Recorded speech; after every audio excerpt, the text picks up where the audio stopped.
Okay, so this quite possibly might be the best book I've ever read. It's the Book of Mirdad. I hope I said that right. Mirdad.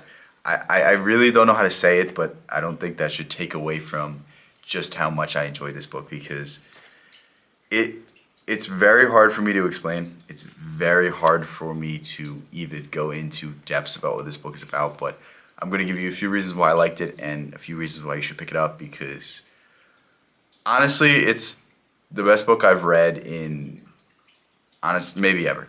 That's saying a lot, but I just couldn't put it down.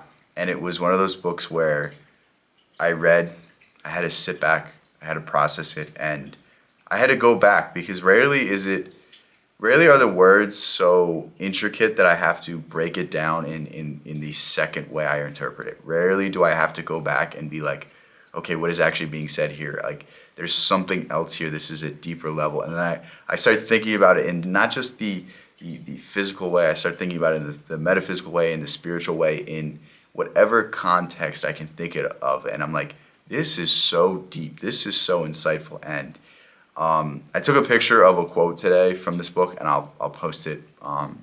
You'll see that way before you see this video. But yeah, this is interesting. And literally, to illustrate how great this book is, there's a quote on the back from Osho. I'll read it. Millions of people have tried to write books so that they can express the inexpressible, but they have utterly failed. I know only one book, the Book of Mirdad, which has not failed. And if you cannot get the very essence of it, it will be your failure, not his. Osho.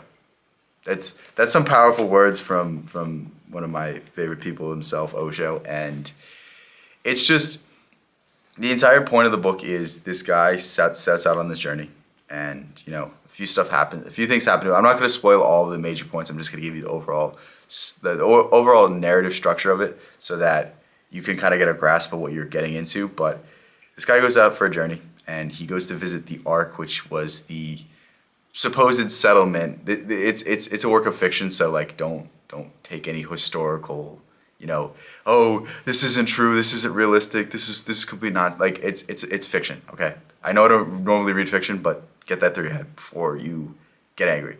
But after Noah, he went on the Ark, he had that journey, he set up a monastery, and it was to basically honor the journey. It was basically to keep forward the beliefs and the things that were learned, and promote this righteous attitude that like would prevent future floods, would prevent the future fall of man. And throughout the book, there's this guy, his name is Mirad, and he basically shows up. He's a beggar, and he becomes a servant, and eventually one day he I don't know if he took a vow of silence. I think he might have, but he just never spoke. And when one day he just decides to speak, and he says some of the most insightful things, and he goes from the servant of the monastery to the master, and every single person around him is enthralled except one person. And it's really interesting to see how you can come up with parables that are so complex that it feels like you're reading the Bible.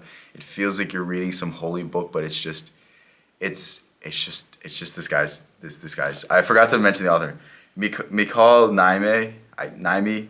He died in 1988, so he won't get mad at me for butchering his name.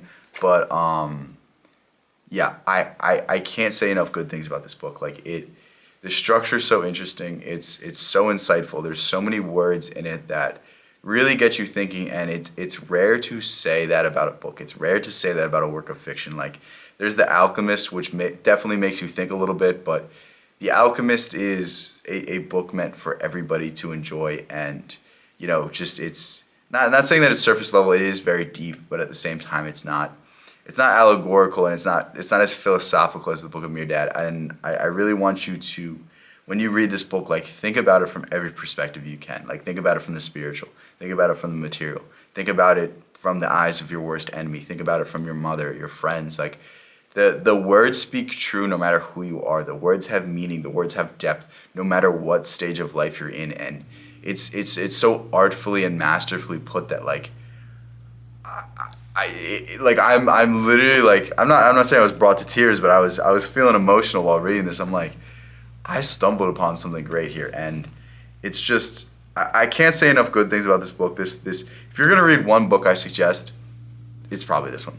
I'm not gonna lie. It's probably this one. Like everything I've learned, every esoteric principle, every hermetic principle, every metaphysical thing, law of attraction, like every single thing that you can learn in a religious book is in this book.